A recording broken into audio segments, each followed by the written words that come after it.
जैसे आपने अपना सर्कल बनाया है, मैं चाहूंगी कि आप सब लोग उसके ही साथ में इस विद्यार्थी का सर्कल बनाएं। कोई भी जनरल विद्यार्थी है जो 10वीं में है, हमारी तरह ही सोचता है, पसंद नापसंद है, रिश्ते नाते हैं, उसके भी कुछ ख्वाब हैं, उसको भी मजे करने हैं, सब उसी तरीके से है। अब इस बात को लेते हैं जो एक सच्चाई है कि 10वीं के रिजल्ट में एक सब्जेक्ट में वो नाकामयाब हो गया है, एक सब्जेक्ट में उसे इस अटेम्प्ट में फेलियर आ गया है। सोच के बताइए, इस विद्यार्थी के सर्कल में हम वो फेलियर कहाँ रखेंगे? पूरे के पूरे सर्कल को फेलियर करके लेबल कर दें? क्या ये सही होगा? Would it be rational? Would it be logical? नहीं। तो फिर कौन से हिस्से में रखेंगे? आप में से कुछ लोग कहेंगे कि इस फेलियर को हम शिक्षा वाले हिस्से में रखेंगे, एजुकेशन के हिस्से में रखेंगे। बात तो सही है, it is an academic failure, so let us keep it in the area of academics. लेकिन मुझे बताइए, क्या पूरा का पूरा एकेडमिक्स का हिस्सा, शिक्षा का हिस्सा काला कर दे? हाँ या ना? नहीं। क्योंकि अगर इस विद्यार्थी ने कक्षा पहली से लेकर 10वीं, उसके आगे भी 12वीं, उसके आगे ग्रेजुएशन, और कल को अगर पोस्ट ग्रेजुएशन भी किया, तो उसका पूरा शिक्षा वाला हिस्सा देखकर 10वीं के एक परीक्षा में एक सब्जेक्ट में अनुत्तीर्ण होना, अब हम उसे कितना सीमित कर सकते हैं? हो सकता है 10%। तो अब बहुत ही रियलिस्टिकली शिक्षा वाले हिस्से में हम कुछ एरिया को मार्क कर देंगे जो इस फेलियर को डिनोट करता है। सबने कर लिया? आगे चलते हैं।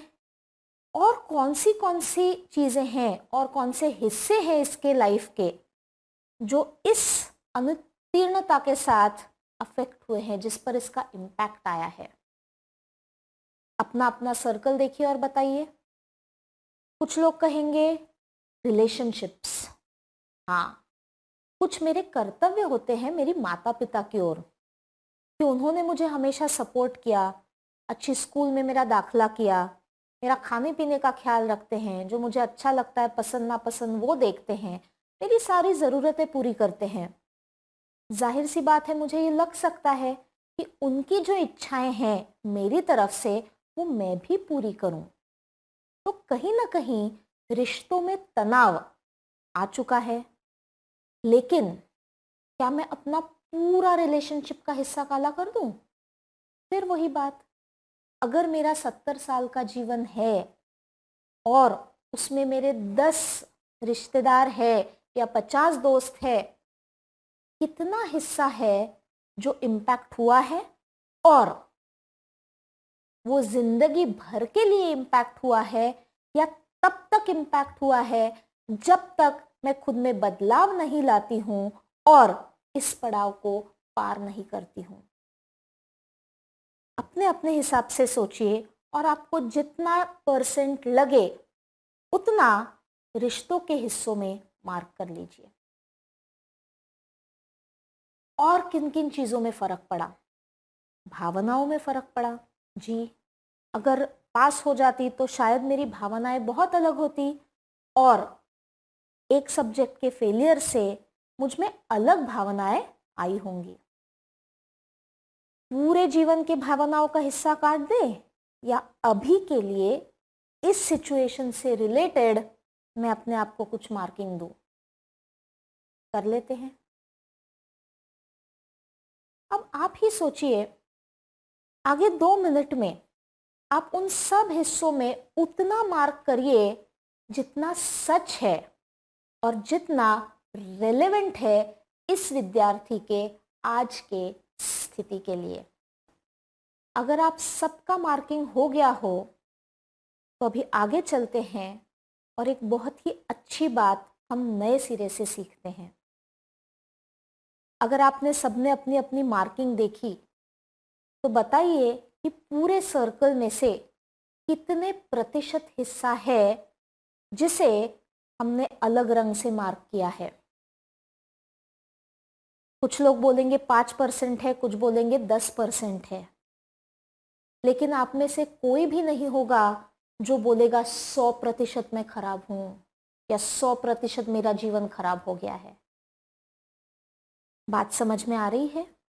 जब हमने खुद को एक तीसरे नजरिए से देखा तो हमें पता चला कि सच्चाई है, कठिन है, उसे फेस करने के लिए हमें बहुत सारे एफर्ट्स डालने पड़ेंगे, खुद में बहुत बदलाव लाने पड़ेंगे। लेकिन साथ साथ हमने ये भी देखा कि मेरे सर्कल की कोई एक चीज मुझे पूरी तरह परिभाषित नहीं करती है। क्या फर्क पड़ेगा अगर ये विद्यार्थी कहता है आई एम अ फेलियर, मैं नाकामयाब हूं, I am good for nothing, मेरी पूरी लाइफ खराब हो गई। एंड इन कंपैरिजन अपना अब की बार बनाया हुआ सर्कल देख के यही विद्यार्थी कहता है हाँ, मेरे जीवन के एक महत्वपूर्ण हिस्से में अभी एक बड़ी रुकावट आई है, लेकिन आज भी मेरे पास मेरी बुद्धि, मेरा इंटेलिजेंस है, मुझ में कुछ सकारात्मक भावना है, जैसे करेज, मोटिवेशन, होप, जिनका प्रयोग करके मैं आगे बढ़ सकता हूं। आज भी लोग हैं जो मुझ पे विश्वास रखते हैं, मुझे सपोर्ट कर सकते हैं। आज भी मेरे पास अपने गोल्स है, मेरा लक्ष्य है। आज मेरे पास कुछ चीजें हैं जो इस अनुत्तीर्णता की वजह से नहीं बदली है, और उन सब का प्रयोग करके ये जो रुकावट आज मेरे जीवन के इस हिस्से में आई है, मैं उसे पार कर सकता हूं। बताइए कितना फर्क है। जब एक हिस्सा मेरे पूरे जीवन को डिस्क्राइब करता है, मेरी सारी सोच, नजरिया बदल जाता है और मेरा आगे का पूरा सफर, पूरा मार्ग अलग हो सकता है। और अगर खुद के बारे में मुझे जागरूकता हो, मुझे पता हो मैं कौन हूं, तो एक हिस्सा कभी भी मेरे पूरे जीवन को परिभाषित नहीं करेगा। और चाहे कितना भी बड़ा सेटबैक या ऑब्स्टेकल क्यों ना आए, मैं उसमें से जो सीख हो वो लेकर फिर खड़ी भी रह सकती हूँ और आगे भी बढ़ सकती हूँ। उसी तरह कभी मेरे जीवन में मुझे अच्छा सक्सेस मिल जाए, मैं खुद को उसी तरह देख सकती हूँ।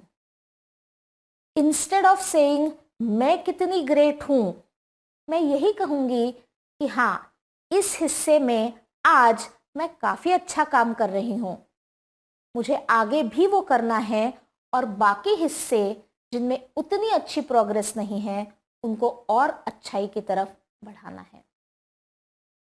ये दृष्टिकोण जितना बचपन से या जितनी कम उम्र से हम खुद में डेवलप करें, उतना ही आगे आने वाले ऑब्स्टिकल्स से हमारा डील करने का तरीका ज़्यादा बेटर हो सकता है, ज़्यादा हेल्दी हो सकता है।